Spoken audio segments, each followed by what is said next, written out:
Hi folks, hope everybody's okay. Love to everybody. We're doing challenging questions to Thunderfoot.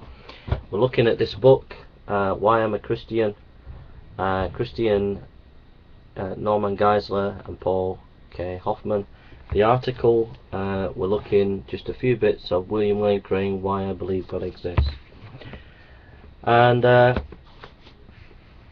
like to ask Thunderfoot why he thinks there is no God. What is the evidence to suggest that there is no God, or any evidence to counteract any Christian arguments for the existence of God?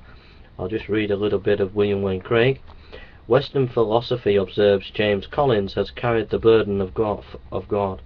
From the first glimmerings of philosophy among the ancient Greeks, through the dawn of the third millennia after Christ, the world's greatest thinkers from Plato to Plantinga have wrestled with the question of God.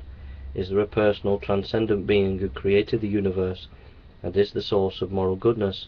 I think there is, and that there are good reasons as to think so. Have you ever asked yourself where the universe came from, why everything exists instead of nothing? Typically, atheists have said that the universe is just eternal, and that's all.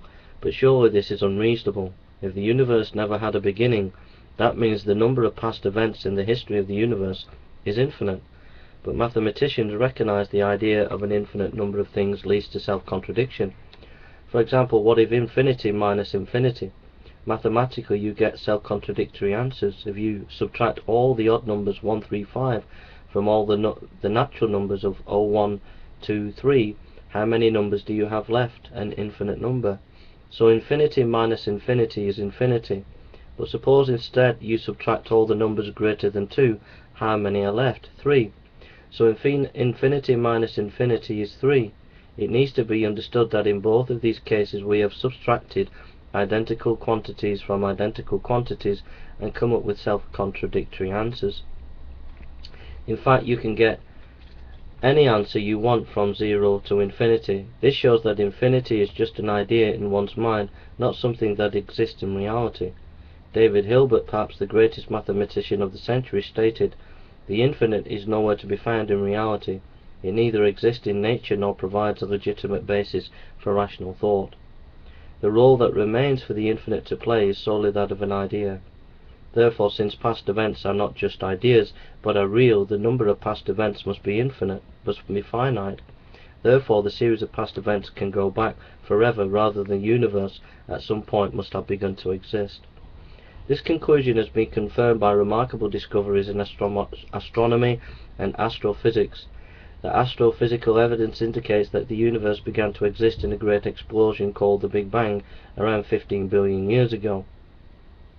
Physical space and time were created in that event, as well as all the matter and energy in the universe. Therefore, a Cambridge astronomer, Fred Hoyle, points out the Big Bang theory requires the creation of the universe from nothing. This is because, as one goes back in time, he reaches a point at which, as Hoyle's words, the universe was shrunk down to nothing at all. Thus, what the Big Bang model requires is that the universe began to exist and was created out of nothing. This tends to be very awkward for the atheist, for Anthony Kenny of Oxford University urges a proponent of the Big Bang theory, at least if he is an atheist, must believe that the universe came from nothing and by nothing. But surely that doesn't make sense. Out of nothing, nothing comes. In every other context, atheists recognize this fact. The great skeptic David Hume wrote, "But allow me to tell you that I never asserted so absurd a proposition, that anything might arise without a cause." The contemporary atheist philosopher Kai Nielsen gives the illustration. Suppose you suddenly hear a loud bang, and you ask me what made the bang, and I reply, "Nothing, it just happened." You would not accept that. In fact, you would find my reply quite unintelligible. But that's true of the little bang. But what's true of the little bang must be true of the Big Bang as well. So why does the universe exist instead of just nothing? Where did it come from? There must have been a cause that brought the universe into being. As the great scientist Sir Arthur Eddington said, the beginning seems to present an insuperable difficulties unless we agree to look on it as frankly supernatural. We can summarize the argument as follows. Whatever begins to exist has a cause. The universe began to exist. Therefore, the universe has a cause. Given the truth of the first two premises, the first necessarily follows. From the very nature of the case as the cause of space and time, the supernatural cause must be an uncaused, changeless, timeless, immaterial being that created the universe. The being must be uncaused because we've seen that there cannot be an infinite regress of causes. It must be timeless and therefore changeless because it created time. Because it also created space, it must transcend space as well and therefore be immaterial, not physical. So, Thunderfoot, what do you think of William Craig there, Wayne Craig? I know you've tried to debunk him, but I don't think you've done it in a scholarly way, Thunderfoot. I think you've done it in a crass, popularist, propagandist way and not in a proper scholarship way. But beside William Lane Craig, what do you think of his argument? But at the end of the day, why do you believe there is no God? What is your rationale for that? What evidence have you got against the Christian arguments for the existence of God? When Christians argue for the existence of God like William Lane Craig has just done, how do you counteract it? What are your evidences or your arguments to say that no God exists? It's no good just sitting back and saying atheism is an absence of belief in God because of lack of evidence.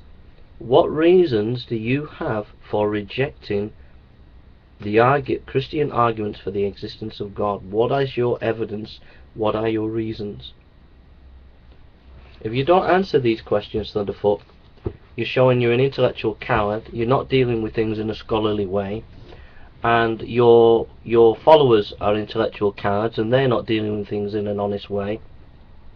I'm asking you to deal with it in a proper scholarly way, without your flurry of propaganda, without your flurry of sort of attacking individuals and people and causing drama.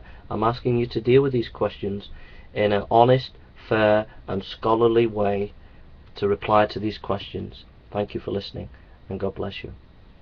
Please leave your comments and don't forget to rate this video and don't forget to subscribe. God bless.